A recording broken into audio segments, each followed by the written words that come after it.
Bueno, hola a todos, a todas, a todes, muy buenos días.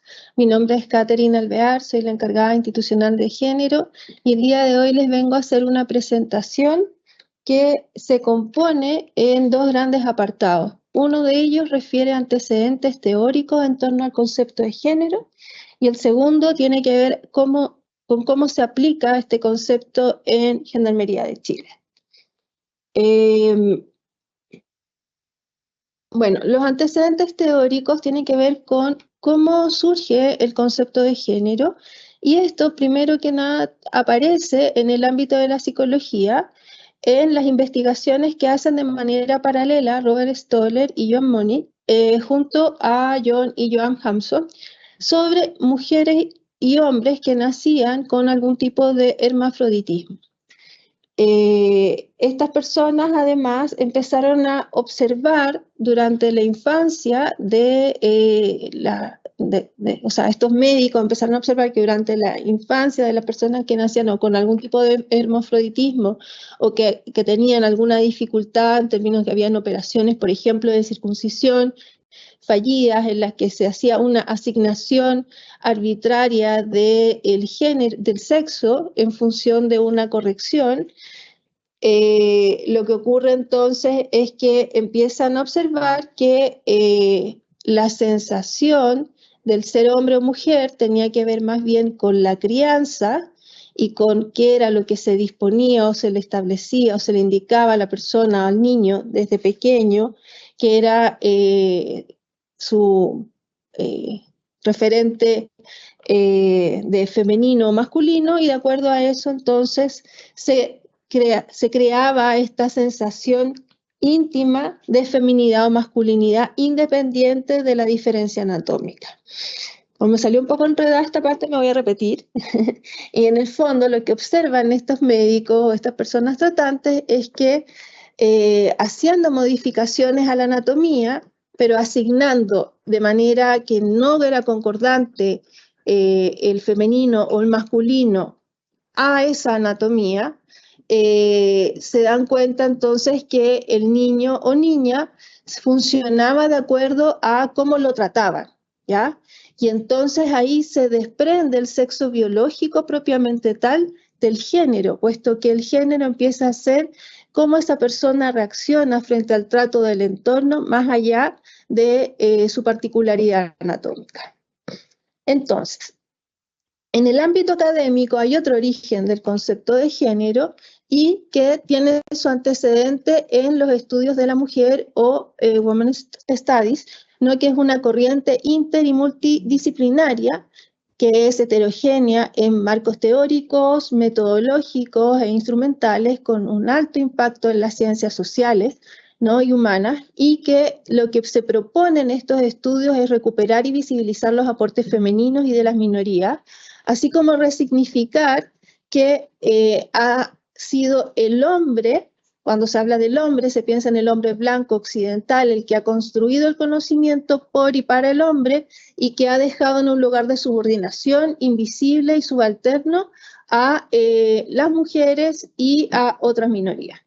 Entonces, en eso, las mujeres en los espacios académicos, una vez ingresando a estos espacios, empiezan a proponerse hacer esta reconstrucción, ¿no? de la historia y de los aportes de las mujeres y hacer aparecer justamente cómo las mujeres también han participado en la producción del conocimiento. Y entonces en eso aparece el concepto de género como una respuesta a las críticas que se le hacen a estos estudios de la mujer. ¿Por qué? Porque se considera que no se puede hablar de la historia de las mujeres sin hablar de la historia de los hombres o de los aportes que han hecho en esta interrelación, ¿no? Entonces, en eso, por ejemplo, si nosotros queremos saber cuál era la historia, ¿no? de las mujeres en la antigüedad, tenemos que saber también qué pasaba con los hombres, qué pasaba con los niños. Entonces, no es posible hacer una construcción únicamente de mujeres y para mujeres, sino que acá lo que se evidencia como relevante es también que el género es una categoría relacional y entonces que no es posible hablar de unos sin hablar de los otros, ¿ya? el uso de género también es el uso de una categoría que apareció como una forma de hablar de mujeres sin nombrarlas, ¿ya? Como una estrategia para facilitar la aceptación de las mujeres en espacios científicos y académicos, porque era una manera de decir, bueno, esto tiene que ver con mujeres, y es una manera de que no sonara peyorativo o que no sonara en un lugar como de subordinación. Sin embargo, nosotros al día de hoy también nos podemos dar cuenta que, por ejemplo, en espacios de políticas públicas, cuando se habla de género y se piensa en mujeres, se piensa en cupos, se piensa en espacios solo de mujeres, y también se hace necesario ampliar esa categoría para que se incluyan otros elementos que son propios del concepto de género, tales como son las masculinidades y las diversidades sexogenéricas. Nosotros también en nuestra institución, cuando hablamos de género, al día de hoy también se asocia a la diversidad sexogenérica, y tenemos que hacer una apuesta por incluir y desarrollar la noción de masculinidad. El concepto de género en el pensamiento feminista es propuesto por Gayle Rubin, que es una antropóloga, que es quien acuña la noción de sistema sexogénero también, y es una de las categorías centrales del pensamiento feminista.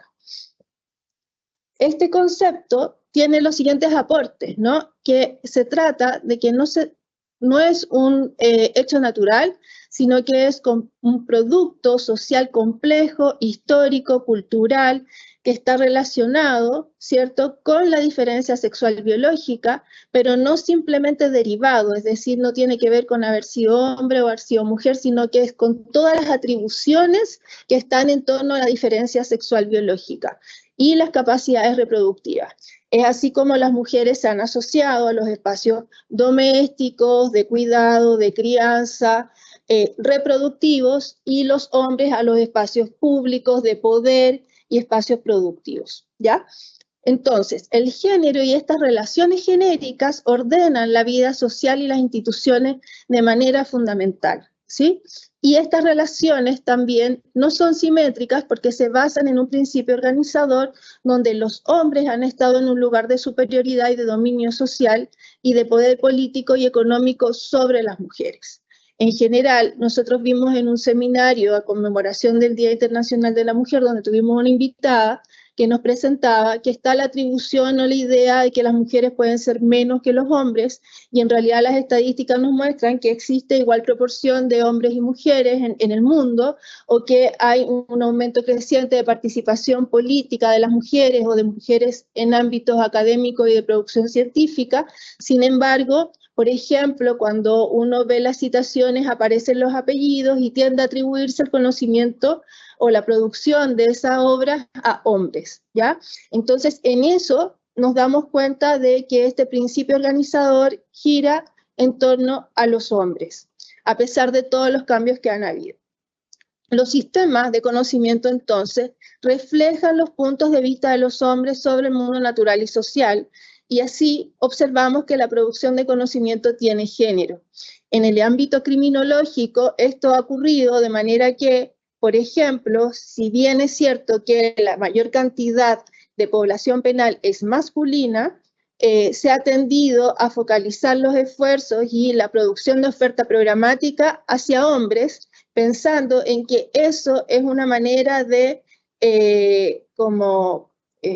de producir o de establecer una cierta realidad en que las mujeres aparecen como anexo o población especial, ¿no? Pero siendo lo masculino como el referente. Entonces, vamos a hacer un programa, este programa se ejecuta, ¿sí? Y para aplicarlo a mujeres hacemos un par de adaptaciones y se hace el programa para mujeres. Sin embargo, los aportes feministas nos muestran que esos programas ampliados, por ejemplo, son producciones de conocimientos que se piensan en hombres, pero que son más bien androcéntricos porque tampoco consideran las dimensiones específicas de las masculinidades o mandatos propios de los hombres, ¿no? Y que además dejan por fuera justamente estos otros grupos, donde es necesario situar que las mujeres deben incorporarse en estos sistemas de conocimiento y de investigación intelectual y no en la periferia, en lugares invisibles o como apéndice de lo masculino. Y esto también evidencia la importancia del lenguaje inclusivo. Si ustedes se fijan, acá hemos hablado de hombres, de mujeres, pensando en que cuando se habla de el hombre, ¿sí?, se utiliza esa categoría como para, o el todos, para incluir, ¿cierto?, a un tipo de persona que en general se piensa que es masculino, que nosotros decimos no, pero no importa, igual se entiende que hablamos de mujeres, pero el punto es que en ese se entiende que hablamos de mujeres, se invisibilizan los aportes de las mujeres y de las personas diverso-genéricas, ¿ya? Y entonces el utilizar el lenguaje inclusivo nos permite reconocer la existencia de la diversidad de las identidades de género y de la expresión de esa diversidad. El género, como también a propósito de los aportes feministas, es una categoría de análisis que nos permite situar el contexto de las personas en los colectivos donde están adscritos. Se habla, por ejemplo, de colectivos de mujeres más que de la mujer como ejes de análisis. También nos permite mostrar estructuras sociales en que esos individuos están inscritos para entender su significación o su lugar individual. Y también podemos ver que las sociedades no pueden ser estudiadas sin mirar su especificidad y también que están estratificadas por clase social, género, raza, etnia, cultura y orientación sexual. Entender los órdenes sociales, ¿sí?, que son jerarquizados, asimétricos en cuanto a posición social y uso de los recursos, incluso entre los mismos hombres, es una fortaleza que nos da la categoría de género como estrategia de análisis de la realidad social. Y también comprobar que como consecuencia se forman grupos con problemas de subordinación y o marginación económica, política y cultural. Y aquí viene un concepto que es clave, que es el concepto de interseccionalidad, que les presento a continuación.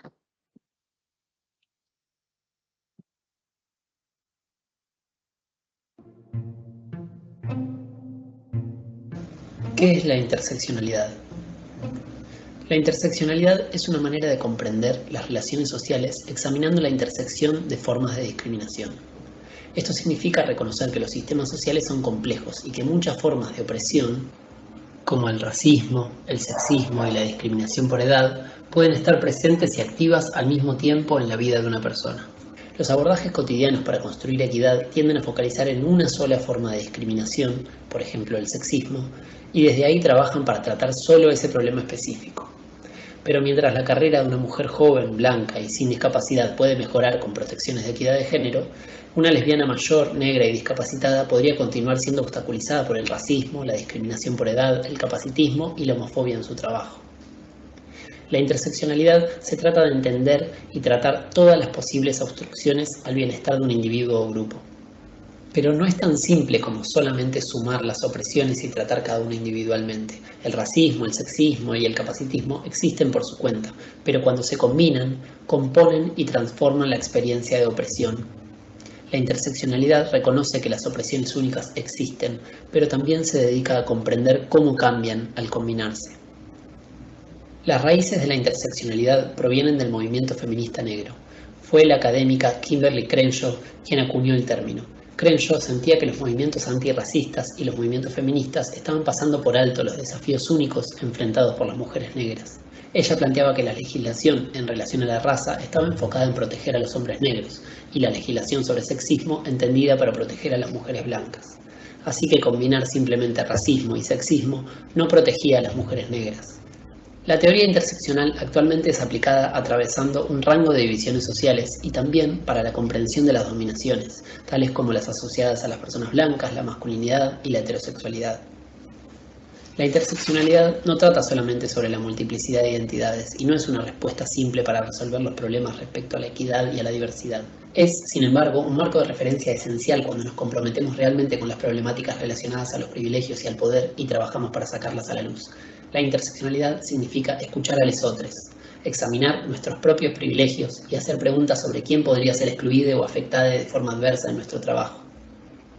Significa tomar medidas para invitar, incluir y poner en el centro las voces y el trabajo de quienes están marginalizados.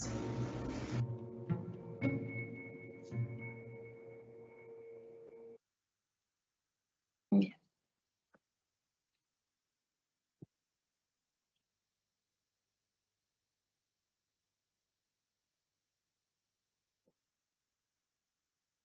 Ok, entonces habíamos quedado en el concepto de interseccionalidad.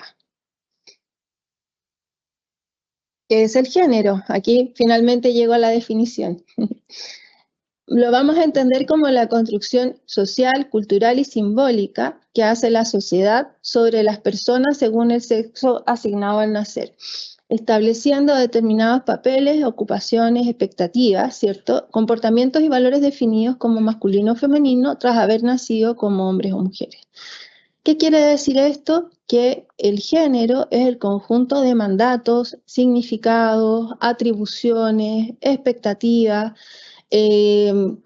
como todo lo que a ustedes se les pueda ocurrir que se está asociado al ser hombre o al ser mujer en función de lo que se considera que es la diferencia anatómica, ¿ya? ¿Qué implica eso? Que muchas veces hay hombres que se comportan de cierta forma porque es lo que han observado, han conocido que es ser hombre, ¿ya? Lo mismo que las mujeres, y también afortunadamente empiezan a aparecer personas de la diversidad sexual que nos muestran que es posible ser diversos, ¿no? Y que se pueden combinar, o que esto que hemos construido como ser hombre o ser mujer no es natural, digamos, no ha sido dado por la naturaleza y que por lo tanto puede ser modificado, transformado, ¿sí? Entonces, en ese sentido, el sistema sexo-género, si nosotros vemos acá, tratamos de hacer algunas diferencias entre sexo y género. El sexo es biológico, es universal, porque los atributos femeninos y masculinos anatómicos son universales para todos los seres humanos, es innato, o sea, viene al nacer. No cambiaba, puede ser intervenido quirúrgicamente, pero en cierto sentido son hombre y mujer, entre comillas, ¿no? Y es ahistórico, ha permanecido a lo largo de la historia. En cambio, el género es cultural, varía de cultura a cultura, ¿no? En distintos grupos humanos hay distintas percepciones acerca de lo que es femenino y masculino, por lo tanto es particular, ¿sí? Es aprendido, cada quien aprende a comportarse de acuerdo a ciertos referentes de género, puede cambiar y por lo tanto también es histórico. ¿Qué es importante acá? Que esta construcción, ¿no? De qué es ser hombre, qué es ser mujer, ha sido justificada con el argumento de que tiene un carácter natural. ¿Qué implica eso? Que es dado por naturaleza, supuestamente, y eso lleva a prejuicios y estereotipos en que se supone que hay órdenes inmutables, ¿no? En el que no se pueden cambiar. Esos son argumentos legitimadores que han surgido con fluidez desde la religión, la filosofía, la política y la historia, que las feministas se han preocupado de transformar. Acá ustedes pueden ver, hay imágenes de comerciales, ¿no? Relativamente antiguos. Hay uno no tanto, que es de un comercial del desodorante Axe, donde hay estereotipos de hombre, mujer, se ve qué es lo que se espera de los hombres, de las mujeres. Por lo tanto, también en estas imágenes nosotros podemos ver que efectivamente el tema de género no atañe solo a las mujeres, estamos todos gobernados, entre comillas, por estos mandatos de género. ¿Sí? Y entonces, insisto en que las identidades sociosimbólicas que se asignan a las personas en relación a su diferencia anatómica en la vida sociedad, al ser culturales, son variables y por lo tanto pueden ser transformadas. Y esto también ha sido posible gracias a que hay múltiples feminismos, ¿no? Bueno, no es el espacio para desarrollarlo, pero es importante que sepan que está el feminismo de la igualdad, que es aquel que propone que las mujeres debemos acceder a los mismos derechos y recursos que los hombres, ¿no? El feminismo radical, que atribuye al patriarcado las diferencias de subordinación que hay hacia las mujeres, ¿no? Y así está el feminismo posmoderno, está el feminismo freudo-marxista, está el feminismo de la diferencia, que busca radicalizar y realzar los ámbitos de las mujeres y como los mundos simbólicos y la relación femenina, ¿no? Como particular y propia. Y también, bueno, hay otros que tienen que ver con feminismos latinos, chicanos, negros, en fin. Entonces, hay una variabilidad, no es posible decir que hay el feminismo, que es lo que me parece importante transmitir, ¿ya? Y de allí también entonces hay un cuestionamiento del binario hombre-mujer, porque también hay feminismos trans y disidentes, lo que cuestionan justamente cuál es el sujeto de representación feminista, y entonces allí se plantea cuál es la mujer del feminismo que se representa, por la que se aboga por sus derechos, y entonces se plantea la necesidad de incorporar y de abrir esta categoría, porque en este binario hombre-mujer han quedado figuras excluidas. Y allí aparece también el reconocimiento de las diversidades y de las disidencias sexogenéricas. En relación a las contribuciones feministas al ámbito criminológico, que también me parece importante mencionar muy rápidamente, estas contribuciones han sido bien importantes porque han desarrollado explicaciones biológicas, psicológicas, sociales e integrativas de las trayectorias delictuales de las mujeres. Hay también modelos distintos, entre ellos modelos de las trayectorias de vida de las mujeres que cometen delitos. Hay estudios específicos de los delitos femeninos en relación a los delitos contra la propiedad, delitos de drogas. Nosotros como personal de Gendarmería sabemos que la mayoría de las mujeres que están cumpliendo condena en nuestra institución es por delitos de drogas, ¿no? Hay delitos también asociados al trabajo sexual, a la trata de personas. Las mujeres también cometen delitos sexuales y hay homicidios o delitos asociados al homicidio en contextos de violencia doméstica que se producen muchas veces cuando las mujeres están muy sobrepasadas por historial de violencia que han recibido por parte de su pareja y que ha sido una manera muy radical y difícil de salir de esa situación.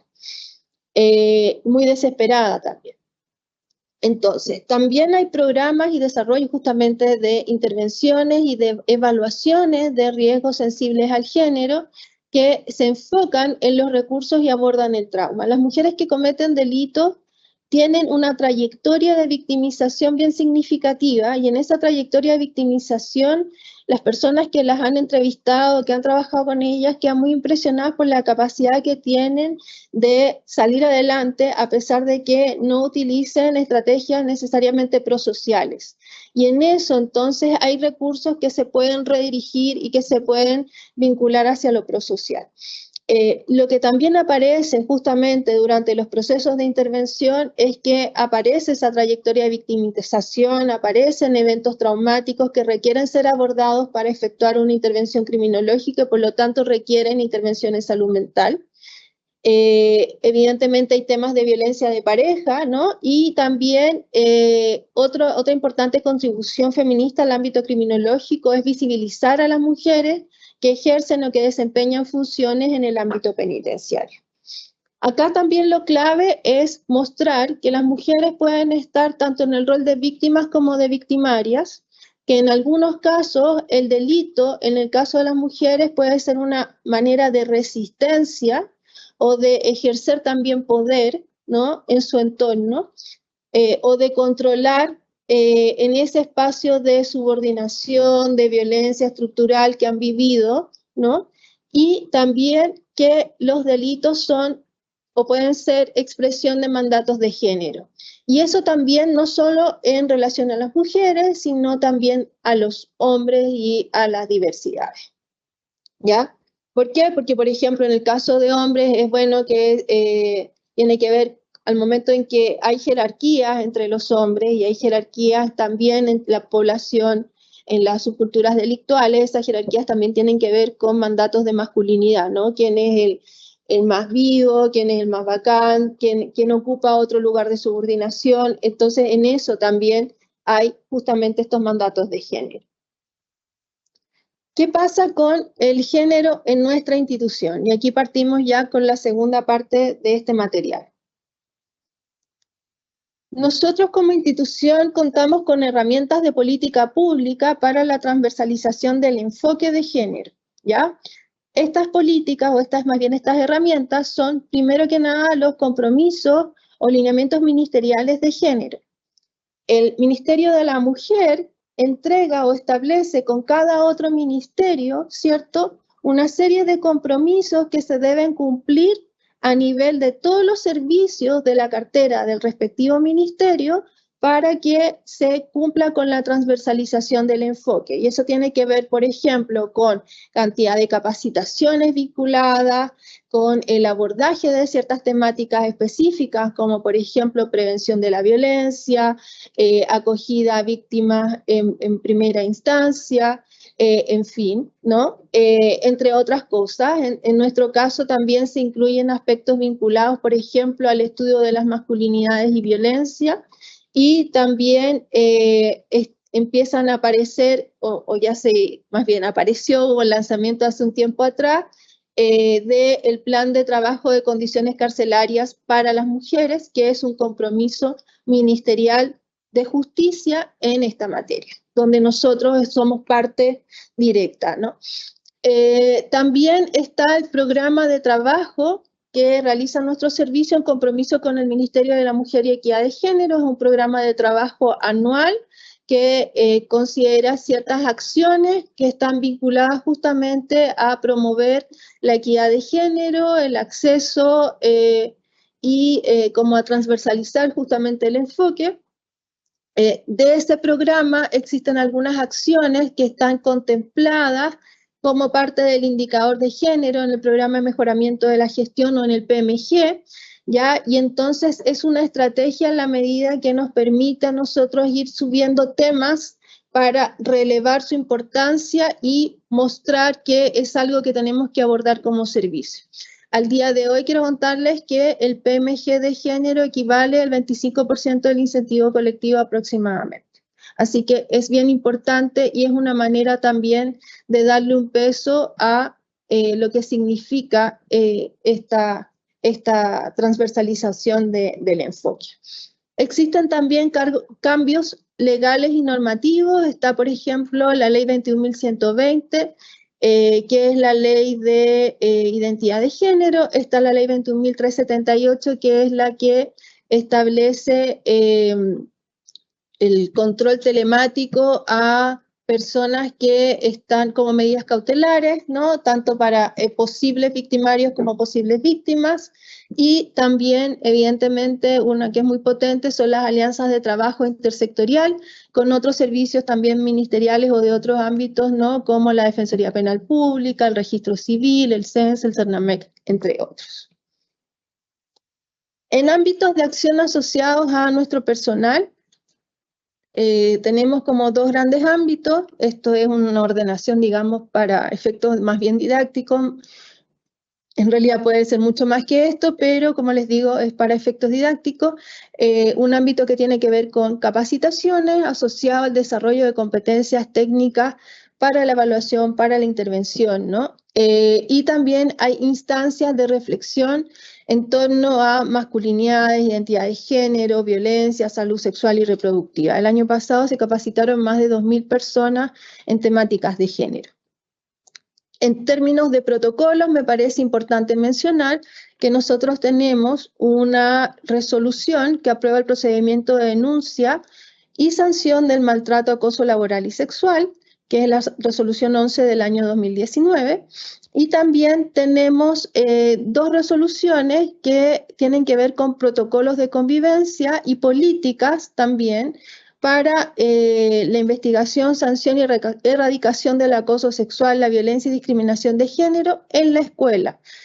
¿Por qué es importante esto? Porque es transversal, ¿no es cierto?, en términos de las personas que están en formación o procesos formativos como gendarme también, como aquellos que estamos ya ejerciendo funciones como vinculados contractualmente con Gendarmería de Chile.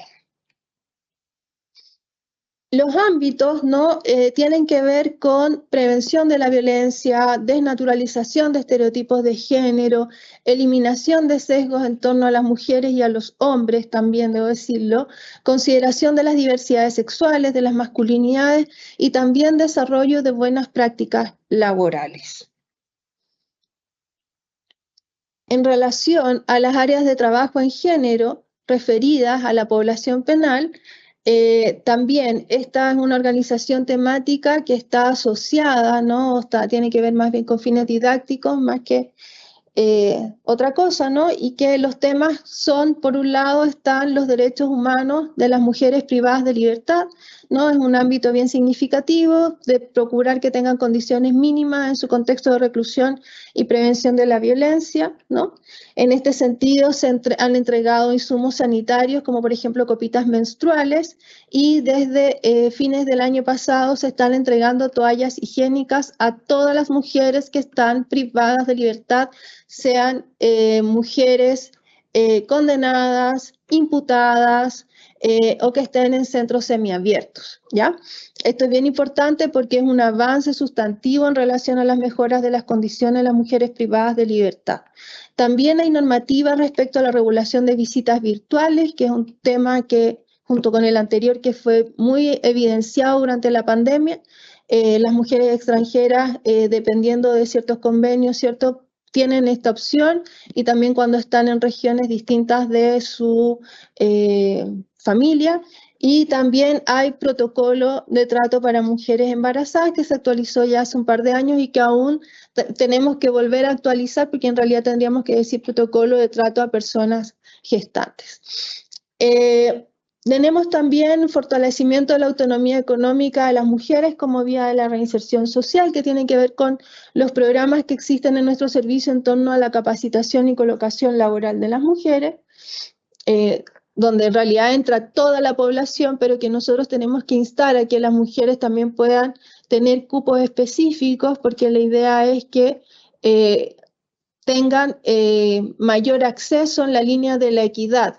Como Roberto les explicaba hace un rato, ¿cierto? Se supone que todos debemos tener los mismos derechos, no obstante nosotros podemos ver que hay personas que no tienen exactamente el mismo acceso al ejercicio de esos derechos y tenemos que propiciar que tengan el mismo piso, ¿ya? Y en eso hablamos de equidad y por lo tanto se hace necesario que las mujeres puedan acceder a estos programas. Los programas atienden también, ¿cierto?, a toda la población, pero la idea es propender a que den más cupo o que podamos lograr mayor participación de las mujeres. También otro ámbito que estamos abordando es el de género y criminología, tiene que ver con ver qué aspectos inciden en el comportamiento delictual, en la intervención criminológica, que considere la responsabilidad de género. En este sentido, por ejemplo, hay que decir que a nivel del servicio, hace varios años se viene trabajando con instrumentos de valoración de riesgo de violencia, tanto de pareja como de violencia sexual, que consideran aspectos de género cuando se evalúen a hombres, ¿no? Pero además hay un creciente desarrollo de programas de intervención específicos para mujeres. Hay 2 módulos de intervención que se han desarrollado en el sistema abierto, uno para el factor de riesgo familia-pareja, otro para el factor de riesgo actitud y orientación procriminal, y hay un programa específico para mujeres ofensoras sexuales desarrollado para las mujeres privadas de libertad, ¿ya? Esas son creaciones propias por profesionales del servicio, digamos, no es algo que es importado o que viene como desde otra instancia, sino que son personas que conocen el quehacer institucional. Y bueno, tenemos también el tema de la identidad de género, ¿cierto? Que es el respeto por las disidencias y diversidades sexogenéricas, tanto para la población penal como para el personal a partir de lineamientos e instrucciones específicas. Y acá tenemos que en el fondo estamos en un proceso de implementación de la Ley 21.120, donde tenemos dos resoluciones, que es la 5.716 y la 5.551, que establecen disposiciones para el respeto de la identidad de género y trato de personas trans en Gendarmería de Chile.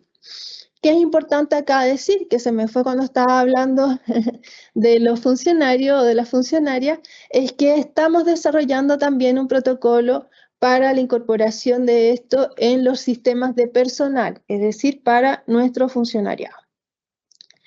Y bueno, la última parte de esta presentación tiene que ver con presentar los conceptos que están en estos protocolos de respeto y garantía de la expresión de la identidad de género, porque es importante que estemos todos como sintonizados, ¿no? Que estemos hablando sobre lo mismo, entendiendo los mismos códigos en relación a estos temas.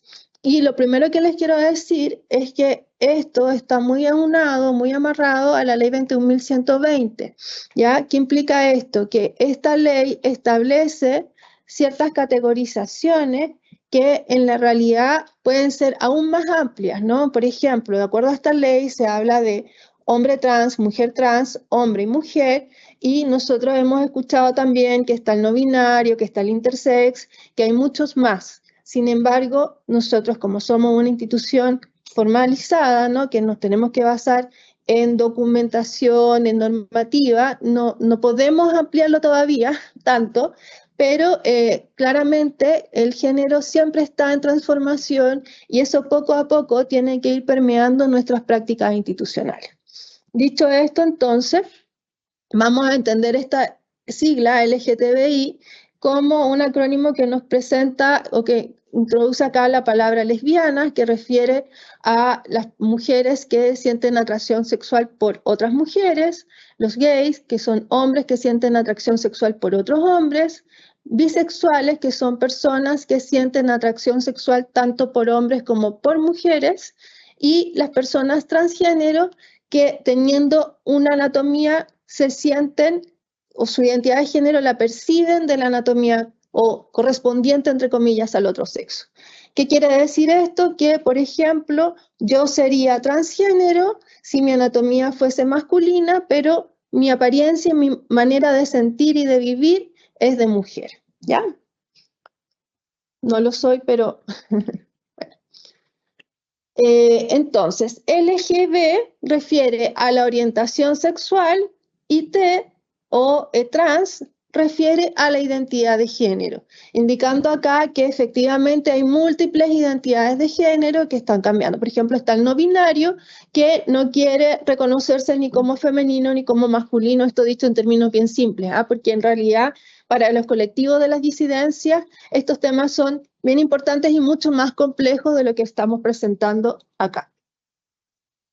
Otros conceptos, orientación sexual tiene que ver con la capacidad de cada persona de sentir una profunda atracción emocional, afectiva y sexual por personas del género diferente al suyo o del mismo género o de más de un género.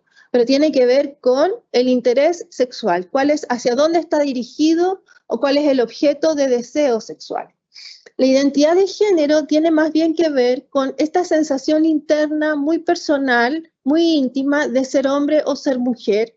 Es como la persona se percibe a sí misma, más allá de si corresponde o no con el sexo que le asignaron cuando nació. Le dijeron, tú eres niño o eres niña, ¿no? O con lo que aparece en su acta y registro, en la cédula de identidad, en el acta de nacimiento. Está la expresión de género, que es la manifestación externa que hacen las personas, que pueden incluir modos de hablar, de vestir, modificaciones corporales, elección de nombre social, formas de comportamiento, interacción con los otros, entre otros aspectos.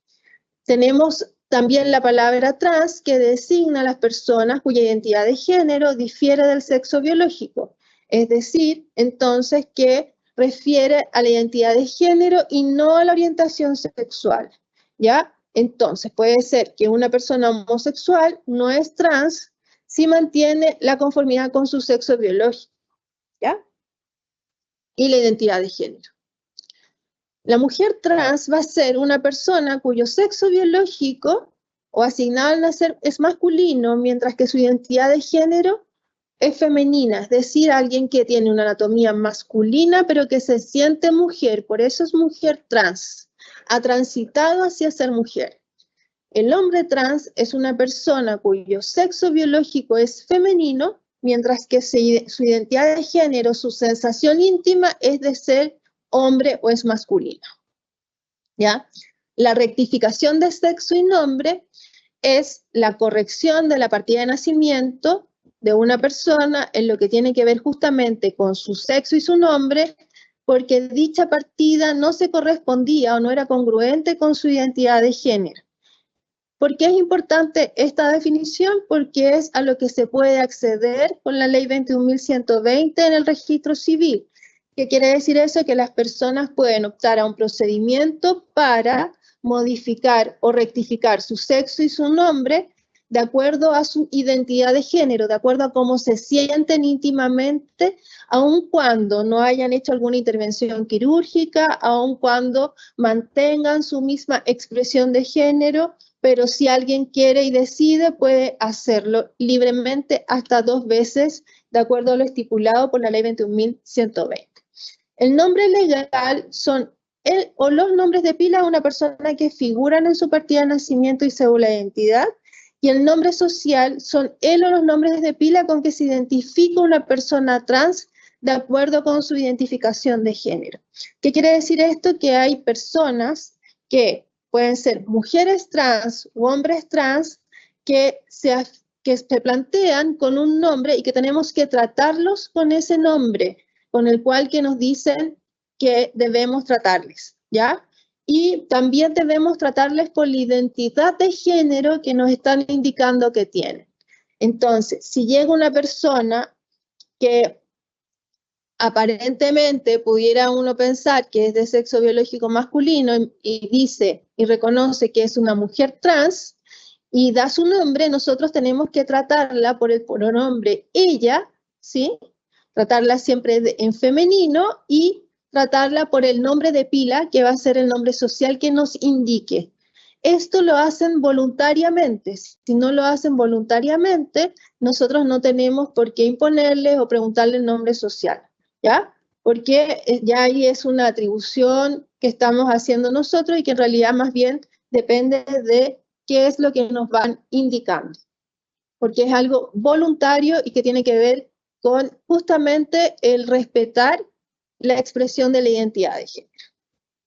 Entonces, hay algunos principios que están a la base de estos conceptos y que tienen que ver con también nuestras resoluciones en términos del trato que nosotros tenemos que ofrecer a las personas trans y también a las personas de la diversidad en sentido amplio, ¿no? En primer lugar está el principio de la no patologización, que tiene que ver con que nosotros no debemos asumir que una persona, porque tenga una identidad de género diversa, es necesariamente alguien que tiene una enfermedad mental, ¿ya? Eso no tiene ninguna relación.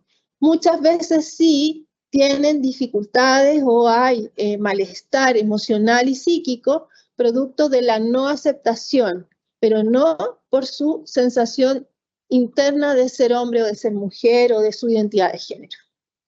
También es bien importante los principios de la privacidad y de la confidencialidad, porque es algo natural que seamos diversos y por lo tanto no se trata de comentar o indicar o decir que tal o cual persona hizo tal cambio, que antes se llamaba tanto y que ahora se llama tanto, no sé.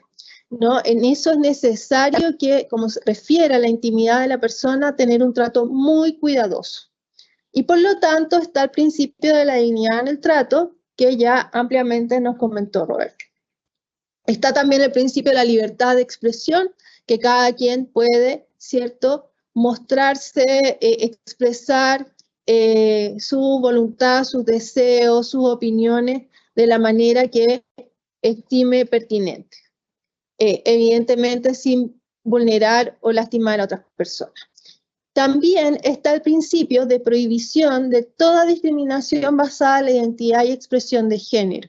¿Ya? Acá nosotros tenemos que ser muy cuidadosos en términos que tenemos que respetar todas las formas de expresión de las diversidades y en eso no podemos incurrir en actos discriminatorios. Incurrimos en actos discriminatorios o en actos irrespetuosos cuando, por ejemplo, alguien nos dice que su nombre social es, por decirlo, María, y lo seguimos tratando, por ejemplo, de Mario. ¿Ya? En ese sentido estamos incurriendo entonces en no ser respetuosos y es necesario que incorporemos, ¿no es cierto?, estos principios. Y por último está el principio del enfoque diferencial, que tiene que ver también con lo que planteaba Roberto, que es de proporcionar, ¿cierto?, las facilidades para que todos y todas y todos tengan acceso a los mismos derechos, beneficios y oportunidades, ¿no? Y más aún cuando observemos que puedan tener más dificultades o que haya más obstáculos para que puedan acceder a esas oportunidades. Y bien, bueno, esa ha sido mi presentación. Quiero dejarles en pantalla los correos para las dudas y consultas. En caso de que quieran hacer alguna consulta respecto de este tema, está el correo genérico género y DDHH o género y derechos humanos @gendarmería.cl. Muchas gracias.